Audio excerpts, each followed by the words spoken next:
Buongiorno o buonasera a tutti, a seconda di quando vedrete questo video. Qui al microfono Lorenzo e andiamo oggi a continuare tutto quello che ci siamo detti sulla variante Timelove denominata il Grande Centro.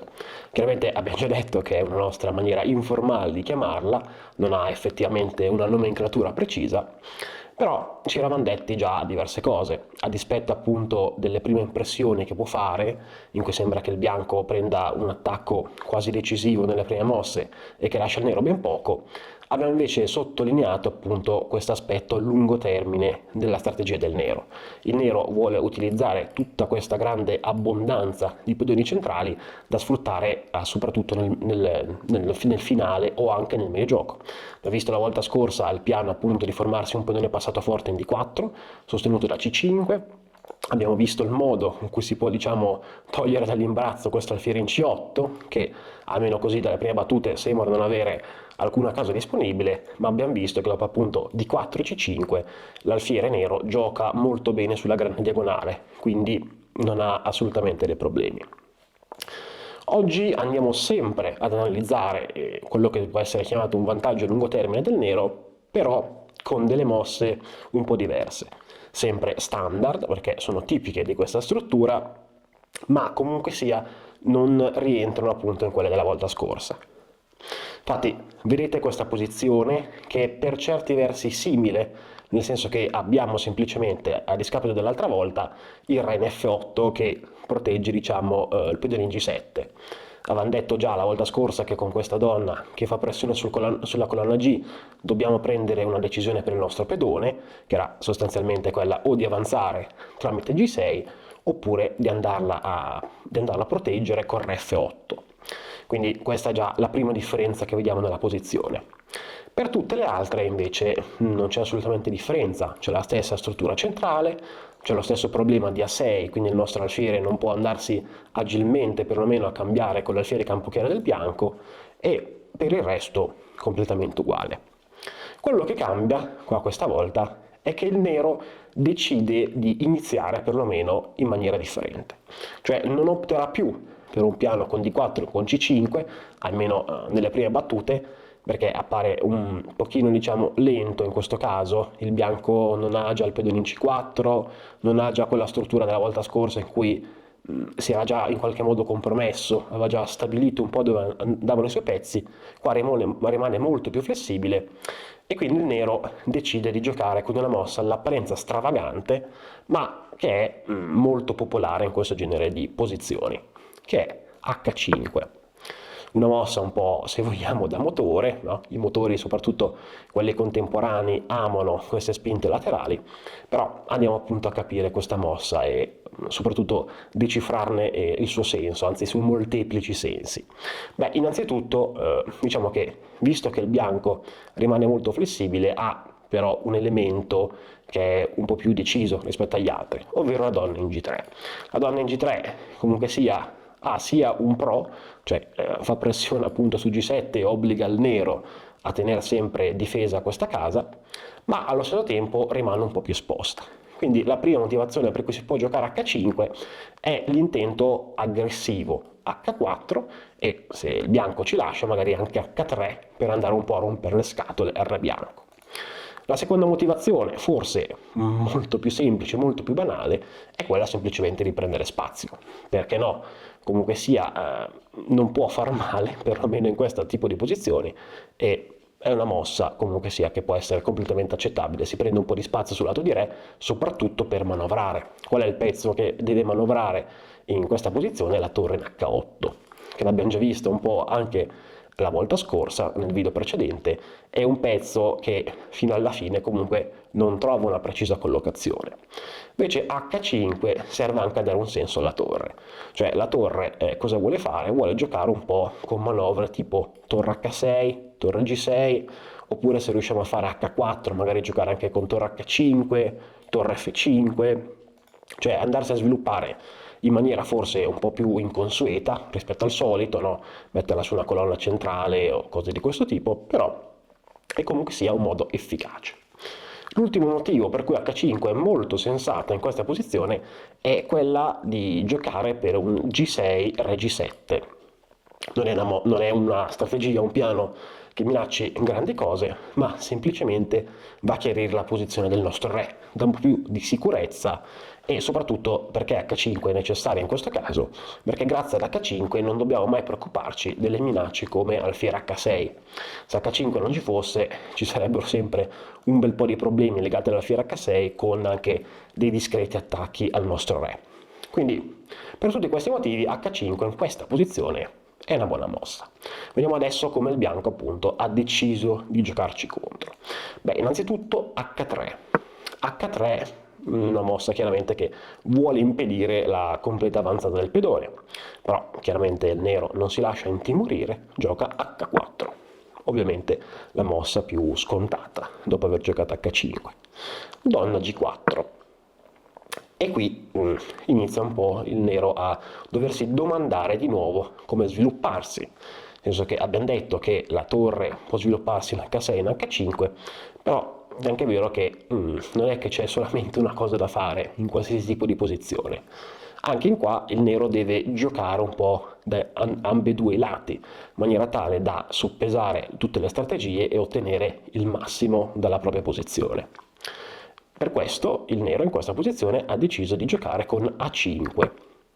Una mossa da punto esclamativo, non perché sia una mossa che vince in poche altre mosse, ma è una grande mossa perché sottolinea un'idea principale. Cioè con A5 il nero vuole finalmente andarsi a sbarazzare di questo alfiere, ma soprattutto andare ad eliminare l'alfiere in difesa del bianco, che comunque sia, già la volta scorsa nel video precedente l'abbiamo visto, ci sono anche delle idee magari con alfiere per G6, nel caso di G6 è un alfiere un bel po' attivo e al nero chiaramente non fa assolutamente male cambiarlo. Quindi A5 diciamo che il nero inizia a giocare anche sul lato di donna. Cavallo A4, un'idea assolutamente standard, perché ricordiamoci sempre che il bianco vuole giocare con C4 per andare a minare il punto D5, no? La punta della nostra catena, soprattutto per cercare di evitare che il nero giochi con C5, D4 in maniera molto facile. Abbiamo già visto che quando il nero riesce a mettersi ottimamente con quella struttura ha un gioco perlomeno accettabile, comunque sia molto facile, non così, il bianco non ha così tante possibilità in quel genere di struttura. Cavallo a 4 e adesso chiaramente il nero continua con l'alfiere a 6, proprio in maniera coerente e limpida con tutto quello che ha fatto finora. Alfiere a 6, alfiere per A6, torre per A6, C4. Queste sono tutte mosse che avevamo già preventivato, chiaramente C4 è lo sviluppo più coerente del bianco, e qui il nero si trova davanti al suo terzo quesito, cioè cosa fare in questa posizione. Ma semplicemente si fa una somma delle idee che abbiamo visto finora, cioè abbiamo detto che la torre, volendo, potrebbe svilupparsi molto bene in H5 per poi andare magari in F5 e addirittura andare ad avere qualche ambizione contro il punto F2 del rocco del bianco, però attualmente chiaramente la casa H5 non è disponibile al nero perché la donna la controlla, allora il nero decide di giocare G6, che è una mossa veramente multiforme, cioè innanzitutto diamo appoggio alla torre e sosteniamo questa manovra. Dall'altra parte semplicemente noi stiamo andando a giocare Re G7, consolidiamo un attimino la nostra posizione e poi decidiamo cosa fare, semplicemente senza problemi. Infatti qui il bianco gioca con donna E2, un po' diciamo che il bianco da questo punto in poi non dà troppo l'idea di aver afferrato pienamente la posizione, gioca delle mosse un po' troppo blande, donna E2, torre A8, chiaramente donna E2 c'è questa minaccia sulla diagonale, abbiamo comunque la torre in A6 in sospeso, chiaramente non è una grossa minaccia, è proprio una tattica istantanea, quindi torre A8 per prevenire, e qua il bianco gioca C per D5. C per D5 è una mossa un po' dubbia, rilascia la tensione comunque il bianco ne ha bisogno, perché abbiamo detto che altrimenti il nero gioca semplicemente con C5 D4, però C per D5 è un po' troppo scialba, nel senso che dopo C per D5, che è la mossa che andremo a vedere dopo, e anche chiaramente la più ovvia, il nero non ha assolutamente alcun problema. Vediamo prima di passare alla continuazione principale della partita, vediamo un attimino due varianti secondarie, non tanto perché siano forti, anzi molto probabilmente sono ancora più sbagliate di C per D5, ma le andiamo ad analizzare per mostrare pienamente questa manovra di torre, questa idea che ha il nero sul lato di re.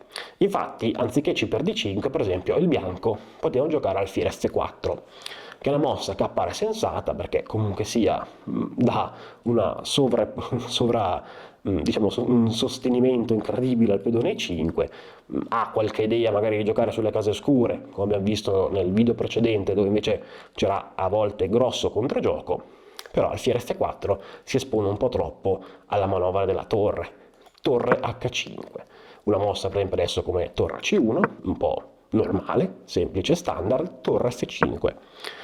E ora iniziano un po' i problemi. L'alfiere è interrogato, non ci sono grosse disponibilità per difenderlo, quindi dovrà spostarsi. Per esempio la casa diciamo, più sensata può essere alfiere H2 e qua si mostra diciamo,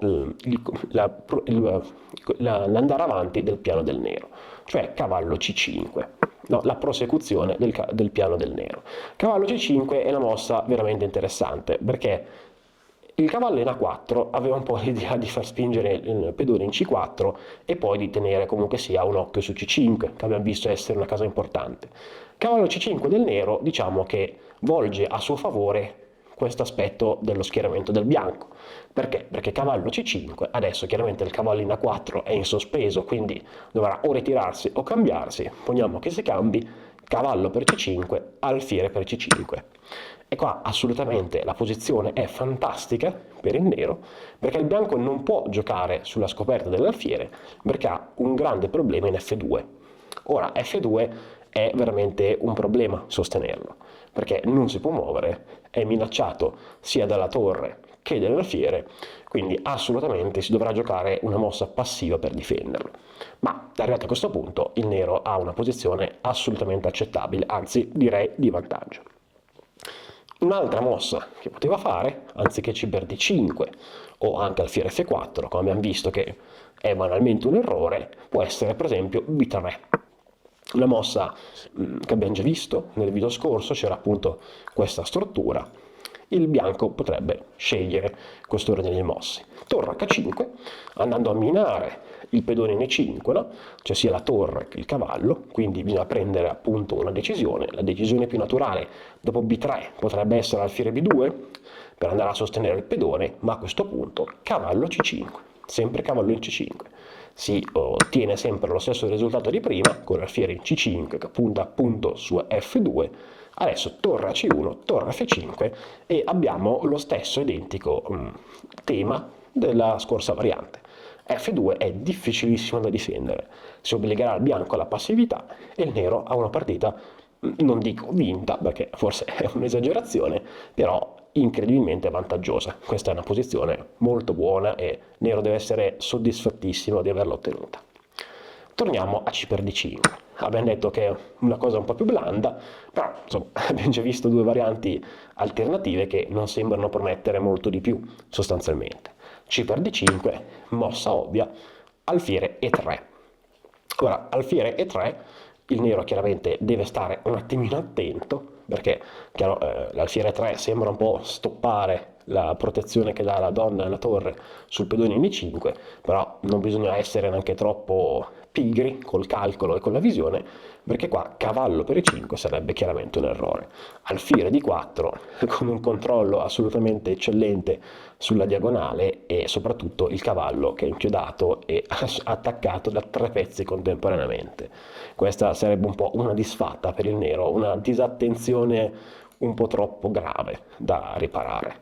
Alfiere 3, però semplicemente il nero può continuare col suo piano. Donna B8, che è una mossa assolutamente coerente. Si minaccia E5, che è un po', lo vedremo soprattutto nella prossima partita dopo di questa, ma E5 può essere sia un punto di forza del bianco per attaccare in maniera più agevole appunto l'arrocco del nero, però può anche diventare appunto una debolezza, comunque sia un pedone lì sospeso che necessita di attenzioni, altrimenti può finire appunto sotto le forze del nero. Tra l'altro la donna in B8 ha anche altre case molto buone, per esempio donna B4 è un'alternativa pregevole, soprattutto perché si approfitta ancora una volta del cavallo in sospeso in A4. Donna B8, F4, l'unico modo, diciamo, normale per difendere il pedone. Re G7, semplicemente ci andiamo a mettere a posto. Adesso vedete già da questa posizione come il nero non abbia assolutamente problemi, ha dei pezzi ben messi, ha ottime prospettive per tutti i pezzi pesanti e soprattutto per i pezzi leggeri. No, c'è un alfiere comunque sia, ha delle ottime case, il cavallo pure, quindi diciamo che i problemi dell'apertura sembrano essere ormai finiti. Per esempio, torre C1, donna B4, adesso bisogna prendere una decisione per il cavallo, B3, che è una mossa che è stata giocata forse per togliersi sia i problemi del pedone in B2 che del cavallo in A4 una sola mossa, però adesso dopo torre HC8, qui assolutamente si può parlare di leggero vantaggio del nero. Il nero contrasta completamente la colonna aperta, ha una donna molto attiva che tra l'altro dà comunque sia manforte perché tiene il cavallo sotto controllo, può minacciare degli avanzamenti e si parla di una posizione estremamente bilanciata, non ci sono ulteriori debolezze. Poi magari in finale si possono anche prendere delle decisioni riguardo alle spinte di rottura. Per esempio, poniamo un ipotetico finale di re donna contro re donna, si può sempre giocare anche magari per la spinta in G5 minando il pedone in E5. Chiaramente è meglio non farlo subito perché resterebbe il re in G7 un po' esposto, però è sempre una spinta di rottura da tenere a mente. Se qualche pezzo si cambiasse potrebbe risultare appunto una spinta vincente, in quanto minerebbe sia E5 che appunto il successivo pedone in G5. Ovviamente, come la volta scorsa, la partita è continuata, non è che il bianco abbandona in questa posizione semplicemente perché il nero è riuscito a trarre il massimo frutto dalla sua struttura pedonale, dalla sua apertura di conseguenza, però per i nostri fini non ci interessa più di tanto. Andremo a finire, diciamo, medio gioco piuttosto complesso, anche se lineare dal punto di vista del nero, perché il nero ha dei piani in testa, mentre il bianco deve un po' cercare di essere creativo, di trovarne uno per poterlo contrastare, però assolutamente nulla che riguardi questa particolare struttura pedonale della Taimanov. Ecco, andiamo adesso a vedere quest'ultima partita. Abbiamo detto che il video di oggi si basava su questa distinzione lento-veloce, quindi la prima partita è comunque ancora una dimostrazione del vantaggio a lungo termine del nero tramite H5, tutte le manovre di torre, quindi diverso dal D4-C5 dello scorso video. Invece in questa partita andiamo a vedere un po' di rapidità, di velocità, cioè qua il bianco gioca delle mosse veramente un po' pigre e il nero ha un attacco vincente praticamente quasi subito. Ora vorrei un attimino mettervi in guardia anche da questa partita, perché è vero che sembra una partita spettacolare dove il nero quasi irresistibilmente riesce a prendere del vantaggio, però attenzione che è appunto una partita dove il bianco commette qualche errore di troppo, soprattutto nell'impostazione del gioco. Quindi è molto bello avere, soprattutto nelle aperture che giochiamo, delle partite di riferimento vinte con eleganza, con maestria e quant'altro, però attenzione a vedere anche come gioca il vostro avversario, perché ovviamente se il vostro avversario le sbaglia un po' tutte, riuscite ad andare in vantaggio magari subito anche con un attacco brillante, però attenzione che non è la normalità, molte volte i nostri avversari scelgono la strada giusta. Comunque sia, un po' per rincuorarci, no? Di tutto quello che ci siamo detti la volta scorsa sui vantaggi del bianco, vediamo un attimino anche adesso una partita brillante dal punto di vista del nero. Qual è il punto in questa posizione?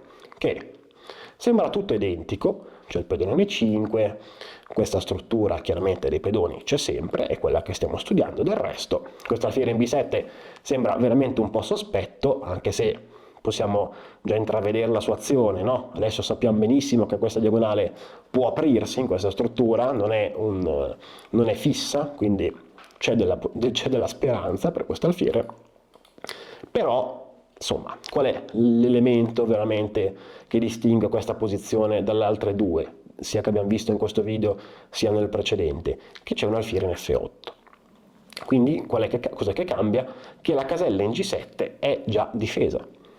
Di conseguenza l'avanzata della donna sulla colonna G non ha alcun effetto, cioè non dobbiamo prendere più nessuna decisione difficile, né G6 né F8, la casa in G7 è tranquillamente protetta dall'alfiere, quindi donna G4 non prende un tempo, e questa è una differenza incredibilmente apprezzabile, cioè qualcosa che cambia l'aspetto della partita.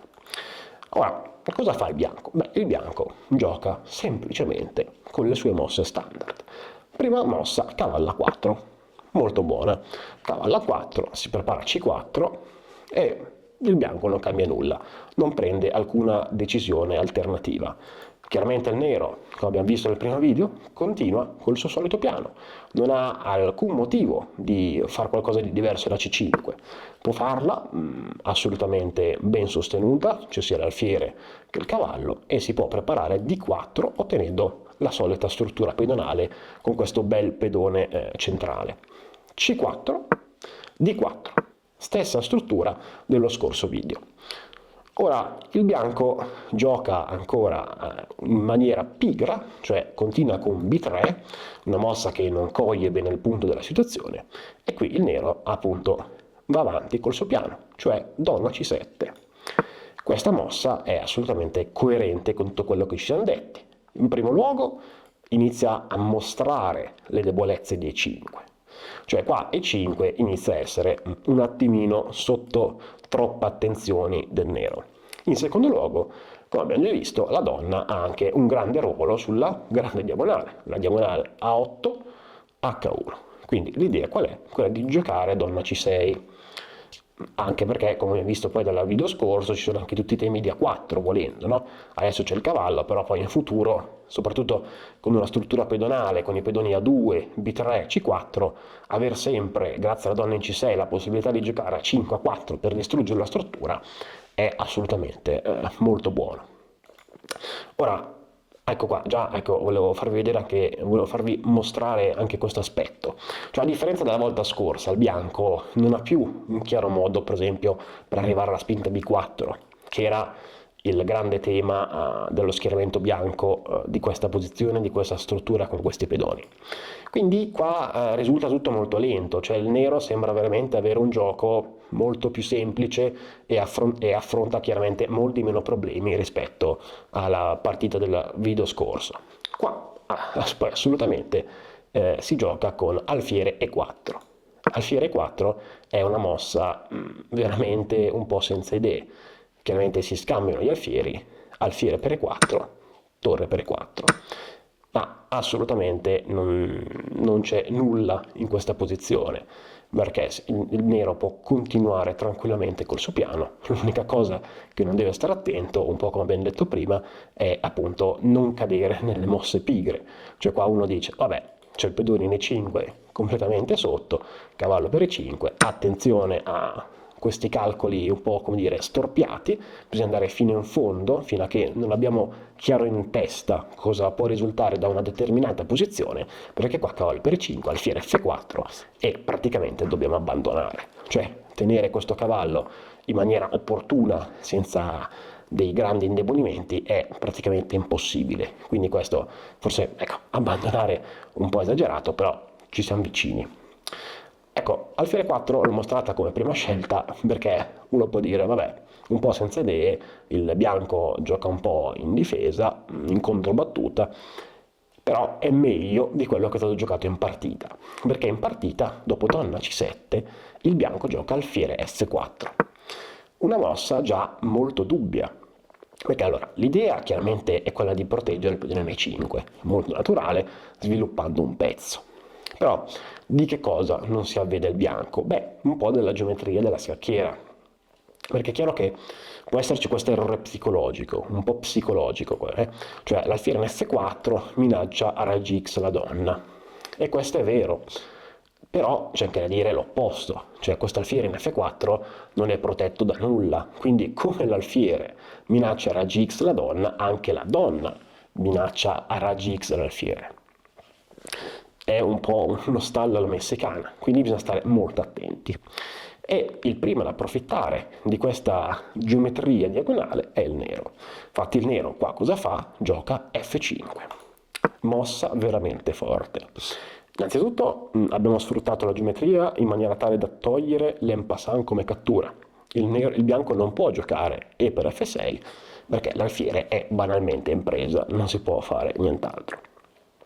Ma cosa serve F5? Beh, F5 toglie completamente al bianco la casa E4, che è una casa importantissima per perlomeno andare a scambiare gli alfieri. Qua vedete già la buffa situazione in cui è finito il bianco. Da una struttura in cui è l'alfiere nero, l'alfiere campochiaro del nero, ad essere un pezzo da migliorare, qua in queste posizioni il bianco deve rincorrere completamente il cambio degli alfieri, altrimenti la grande diagonale A8, H1 diventa del nero e possono seguire degli attacchi di matto non da ridere. Infatti qua dopo F5, fra l'altro, c'è anche un ulteriore piano che inizia un po' quella velocità che ho promesso all'inizio del video, ovvero un setup molto aggressivo, molto insolito con G5. C'è anche questa idea, no? Quella di crearsi un po' una massa pedonale sul lato di Re per sferrare un attacco, direi, decisivo. Qua vediamo il bianco che gioca donna D2, no? Il nero gioca donna C6, una mossa ideale per iniziare, si minaccia matto in G2, quindi il bianco deve fare delle concessioni, non ha più E4, non può più contrastare con l'alfiere, dovrà per forza giocare F3, bisogna minacciare il matto prima di tutto, e qua, come ho detto, il nero inizia questo setup aggressivo, torre G8, con idea G5, e la situazione diventa già parecchio impegnativa, no? Il bianco cerca di tamponare giocando H4, l'idea qual è? Che H4, H6, c'è sempre questa minaccia, il bianco gioca H5, no? Con l'idea di frenare un po' l'avanzata del pedone G. Questo è vero, ma comunque sia l'obiettivo del nero è quello di aprire la colonna G per la torre, non tanto quello di sferrare, di avanzare il pedone G chissà di quanto. Quindi è vero che il pedone H5 frena l'avanzata del pedone G, però allo stesso tempo rende completamente assoluta ormai il controllo della torre sulla colonna G, cioè qua basterà giocare G6 e la colonna si apre assolutamente senza nessun tipo di problema. H5, alfiere 7, ecco questa è una mossa insomma, da ricordare, non tanto perché sia una mossa eccezionale, anzi una mossa normalissima, ma semplicemente ci aiuta perché il nero, prima di andare appunto al sodo della questione a giocare con il setup che ha scelto, mette a posto gli altri pezzi e vede soprattutto come si muove il bianco. Il bianco gioca donna E2, che è una mossa che il nero vede molto in maniera favorevole perché toglie un controllo dal G5 e permette un migliore controllo sia della colonna G che appunto delle case nere. Quindi G6, è arrivato appunto il momento opportuno di aprire la colonna.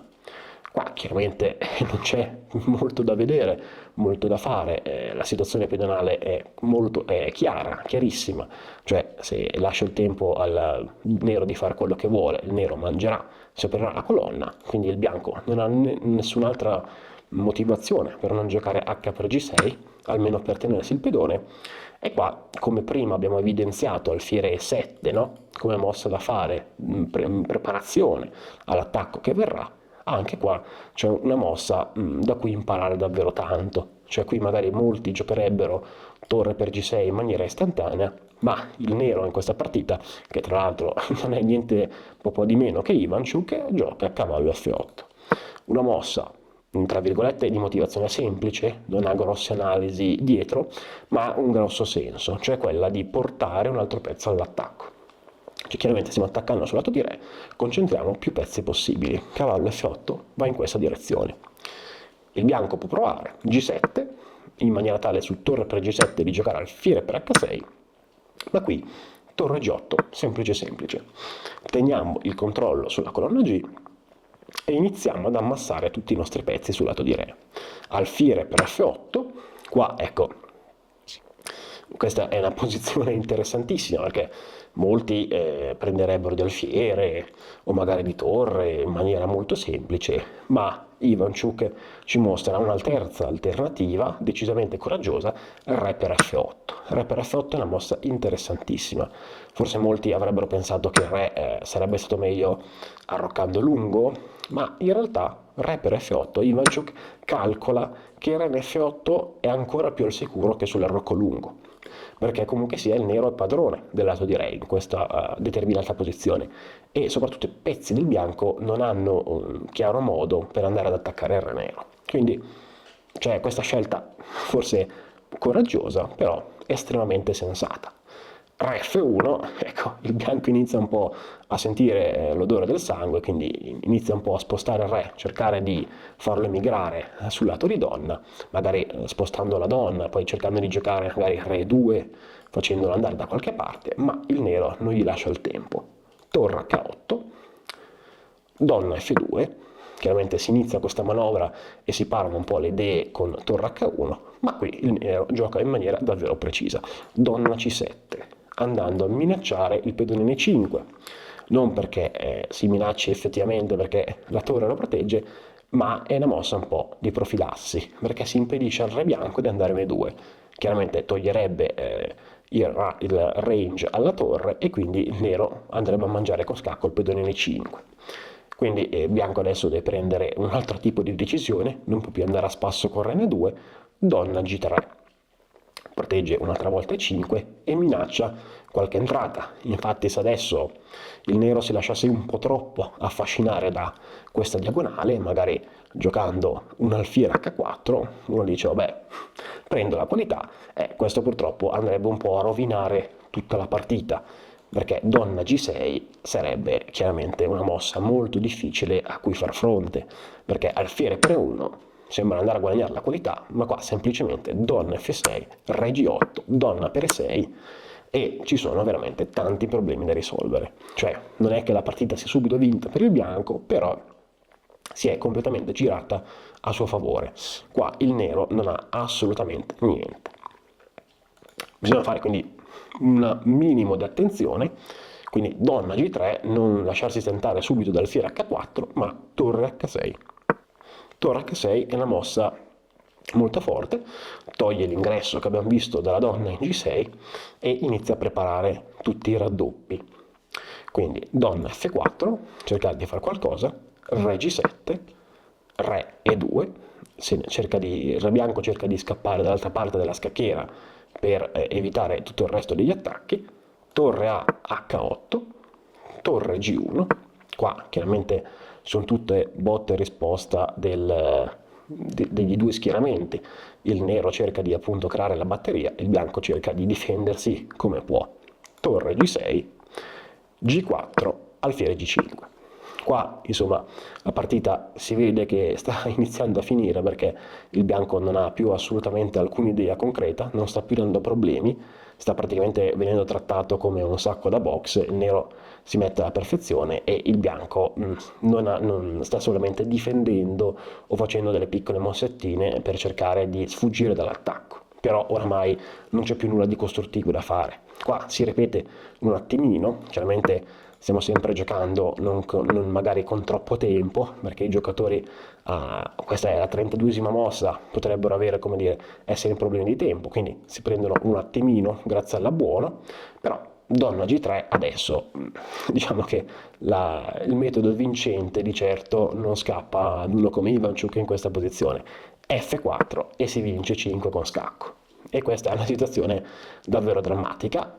Tra l'altro c'è anche di peggio perché donna F2, alfiere H4, adesso non ci sono case veramente disponibili alla donna bianca, l'unica è G2, però è veramente un po' triste. Donna per E5, alfiere 4, alfiere per E4, F per E4, qua un semplice calcolo di tattica, ovvero F3, la donna deve per forza prendere il pedone, non c'è assolutamente nessun tipo di ulteriore scelta, donna per F3, torre F6. Qui il bianco chiaramente ha abbandonato, non c'è più nulla da fare, l'attacco è assolutamente impossibile da parare, ci sarà una torre F2 che ti arriva e si perde praticamente tutto. Ci possono essere l'avanzata del pedone D, c'è il pedone E4 che cade assolutamente, ci sono troppi pezzi del nero e soprattutto i pezzi restanti del bianco, da una parte che cerca di fuggire un po' in tutta la scacchiera, le due torri del bianco e il cavallo non stanno facendo assolutamente niente. Quindi questa, ecco, è la partita più veloce di tutte in questa precisa struttura pedonale. Il nero ha giocato con questo setup molto aggressivo tramite G5, sfruttando anche appunto tutto quello che era la mossa dubbia alfiere F4. Eccola qua, rivediamo questa particolare struttura, questa posizione. Qua F5 va subito a chiarire e va a portare il nero in questa direzione, con questo setup molto violento. Badate bene che è un'idea da tenere a mente, può esservi molto utile nella vostra cassetta personalissima delle idee scacchistiche, però attenzione che non è la norma. Qua di solito il bianco gioca in maniera un pochino più accorta e potrebbe darvi dei problemi un po' più seri. Questo è tutto per questo video, semplicemente andiamo un attimino adesso a ricapitolare quello che abbiamo visto. Nella prima partita che abbiamo visto oggi c'era tutto il secondo tema, diciamo, del vantaggio a lungo termine del nero, semplicemente anziché vederlo con i pedoni di 4 in C5, l'abbiamo visto attraverso questa spinta H5 con tutto ciò che si porta dietro, quindi le manovre di torre e tutto il resto, gli attacchi su F2 e via dicendo. Abbiamo visto poi anche, vabbè, non è che fosse un'idea che non abbiamo citato, però l'abbiamo vista questa volta dal vivo per la prima volta, l'idea con A5 alfiere A6 per cambiare gli alfieri, che una cosa un po' normale anche in altre strutture, però comunque sia meglio sempre averne un esempio. E infine la seconda partita con questa, diciamo, con questo setup insolito, un po' più aggressivo, ma che può essere un'idea particolarmente buona quando il vostro avversario gioca in maniera, diciamo, non precisa. Spero che questo video vi sia piaciuto e sia stato utile. Arrivederci, alla prossima!